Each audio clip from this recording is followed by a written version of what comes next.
Hoje no SP Cor recebemos o advogado Fabrício Pozzocco, que é especialista em direito civil, para falar sobre o processo de locação de imóveis. Doutor, boa noite, obrigada por estar aqui com a gente. Boa noite, eu que agradeço mais uma vez a oportunidade. Doutor, a gente está em um processo de mudança, né, em relação à locação de imóveis, assim, em relação a plataformas, facilidade. Por outro lado, ainda temos as imobiliárias, tudo certinho, exigências. O que o inquilino precisa saber, assim, de primeira mão para começar quando ele quiser locar um imóvel? O mais importante é a gente conseguir definir quais são as regras específicas em relação a isso. Principalmente porque nessa situação, tanto o locador quanto o locatário precisam se precaver de alguns detalhes. Hoje as pessoas usam muito as plataformas, os aplicativos, né? Sim. Por celular, internet, para conseguir fazer uma locação. O que efetivamente parece ser algo que é rápido, pode causar um problema um pouquinho complicado, se essas regras não estiverem bem estabelecidas. Claras, Como, né? Exatamente. Daí a possibilidade das pessoas também conseguirem fazer essa situação ou essa locação através das imobiliárias.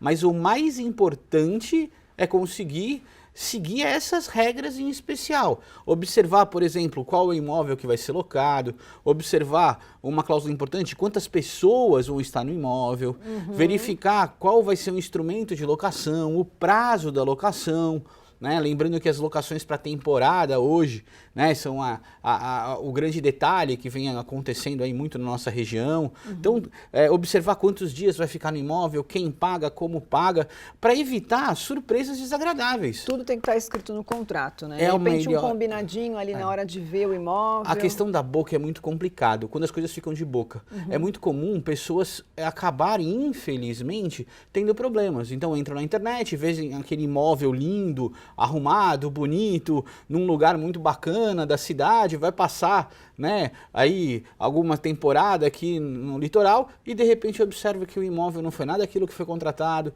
que a situação não se encontra daquele jeito, que tudo aquilo que foi dito que tinha o imóvel não existe. E aí depois faz o quê? Vai agir de que forma, né? Então, se você não tem isso tudo regulamentado, Faz nada. como é que você vai conseguir procurar a justiça Sem depois? contar os golpes, né, que a gente também Isso é sempre muito fala. comum, infelizmente tem acontecido, né? Houve um aumento muito grande, a imprensa tem noticiado, um aumento muito grande dessas questões, desses golpes que tem acontecido agora na Baixada Santista por conta de aluguéis de imóveis para temporada. Mas exatamente porque as pessoas que fazem essa locação não estão tomando os cuidados necessários. Então, não estão observando alguns detalhes importantes, querendo colocar as regras todas no contrato, não alugar só pelo impulso, isso é muito importante. Sim. Com a facilidade dos aplicativos, da internet, muitas vezes nós fazemos locações por impulso, Sim. sem conhecer o lugar, fazemos muitas vezes o pagamento adiantado, o que, apesar de poder ser exigido numa situação como essa, não é interessante. O locatário deve sempre ter em mente, pode dar aquele sinal, aquela entrada, mas sempre faça o pagamento do restante no momento hora, em né, que que entrar chegar. no imóvel, para evitar essas surpresas desagradáveis. E, doutor, em relação ao contrato, né? Tem muita gente que tem algumas exigências, de repente a imobiliária faz uma cobrança para a ficha cadastral, para elaboração do contrato, até para consulta de dados. Tem muita gente que se questiona se isso é certo ou não, se é uma forma abusiva de você cobrar do cliente. Essa é uma questão que já envolve o direito do consumidor. Muitas vezes essas fichas cadastrais, esses dados que são colocados e são cobrados, é um serviço que a imobiliária está prestando. Mas isso não é um serviço que deve ser discutido entre o locador e a imobiliária, e não ser repassado ao locatário o valor como esse. Porque às vezes é pego de surpresa, E né? mesmo porque a segurança é de quem está locando o imóvel. Eu faço a pesquisa para saber sobre você, os seus dados, quem vai entrar no imóvel. Não efetivamente vou ter que fazer essas pesquisas para que você tenha direito a locar. É exatamente o contrário a ideia. Mas né? acontece, né? Mas acontece isso bastante, então tem que tomar um pouquinho de cuidado com isso. Outra coisa importante é colocar no contrato especificamente quantas pessoas vão ocupar o imóvel na locação. Isso é muito importante, porque de repente você faz aquele contrato de aluguel para ir lá no apartamento que você tem aqui em Santos, para ir 2 pessoas. De Chega repente lá, aparece tem lá a 8. família, 10 pessoas e todo mundo querendo usar a piscina ao mesmo tempo, tempo Sim. e toda aquela situação complicada. É importante também lembrar que quando faz esse aluguel para temporada, que as questões de segurança, principalmente para colocar e especificar o locador, ter especificamente colocado a placa dos carros que vão estar entrando no condomínio, qual é a hora, o período do dia tal ao dia tal. Essas informações todas são muito importantes para que se consiga aí efetivamente não ser surpreendidos por problemas ruins, tanto o locador quanto o locatário. Sim, e você falou desse caso de pessoas, né, no apartamento. Quando essas pessoas já estão no apartamento e aí os moradores, no caso do condomínio, se incomodam que tem mais pessoas do que o combinado, o que acontece aí? O que pode acontecer então com essa pessoa que não informou o número correto? Então, vale lembrar que o locador é quem geralmente, o dono do apartamento, é quem geralmente vai acabar tendo problemas em relação a isso. Eu quis alugar para você um apartamento e você disse que iam ter 2 pessoas, apareceram 10. É fato que naquele momento as 10 pessoas vão usar a piscina, não tem como ter controle, não tem tudo isso. Só que efetivamente as reclamações que forem feitas no condomínio, essas coisas todas, vão vir até o síndico e o síndico vai objetivamente impor a multa ou a advertência nessa situação em relação àquele que alugou o apartamento. Por isso, mais do que nunca, é importante tudo constar do contrato. Vamos supor que no apartamento que você aluga tem TV a cabo, tem internet, tem mobília, tem louças, ou seja, tudo isso tem que estar colocado, porque se alguma coisa for quebrada, isso posteriormente pode ser reposto e cobrado daquele que quebrou.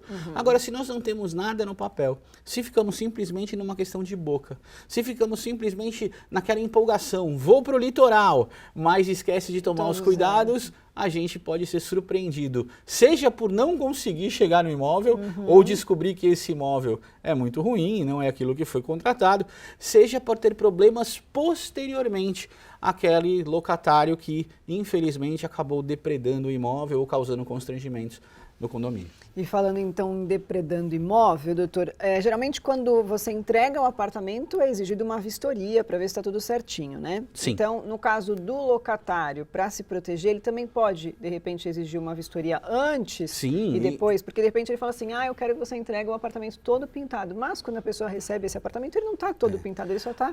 A vistoria hoje faz parte integrante do contrato de locação, é muito comum isso acontecer. É algo tão importante quanto o contrato de locação. Então, nessa vistoria é importante que sejam avaliados todos os detalhes, desde a pintura, a questão do encanamento, a questão da rede elétrica, tudo isso tem que ser avaliado para que efetivamente ele não seja surpreendido posteriormente.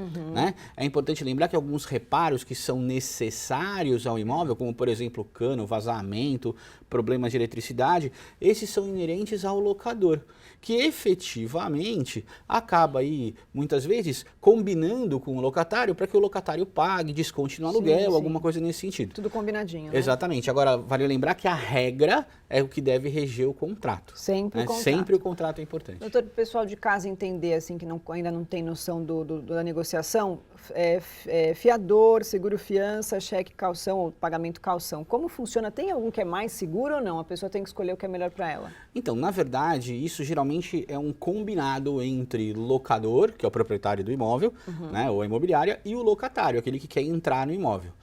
Existem 3 modalidades, né, mais comuns. A primeira que a gente vê muito é a questão da caução, que geralmente é aquele depósito feito no valor de até 3 meses de aluguel, para que exista efetivamente aquele valor já depositado em conta para a segurança do locador. Se efetivamente deixar-se de pagar o aluguel, se faz o uso dessa caução para abater o valor. A segunda questão é o fiador, que é muito comum. Sim, que é o mais conhecido. Que é o mais conhecido, mas o mais chato, porque você sempre tem que pedir para alguém os documentos, a exigência do imóvel, essas coisas todas. E a gente tem a terceira questão, que é o seguro fiança, que geralmente equivale ao valor de uma locação, né? Que a mais todo ano, né? Isso, que é feito geralmente em parcelas, essas coisas todas. Talvez hoje o mais fácil de se fazer seja a caução, porque não exige ainda tantas minúcias ou tantas regras, é mais fácil fazer os depósitos em 3 contas. Todavia, a ideia mais interessante seria do seguro fiança, que é um pouco mais caro, mas que efetivamente garante a você essa possibilidade sem preocupação. Que é o que todo mundo quer, né? Que é o mais fácil. Muito obrigada, doutor Fabrício Pozzocco, aqui no SP Record. Valeu. Eu quem agradeço mais uma vez a oportunidade. Muito obrigado. Boa noite.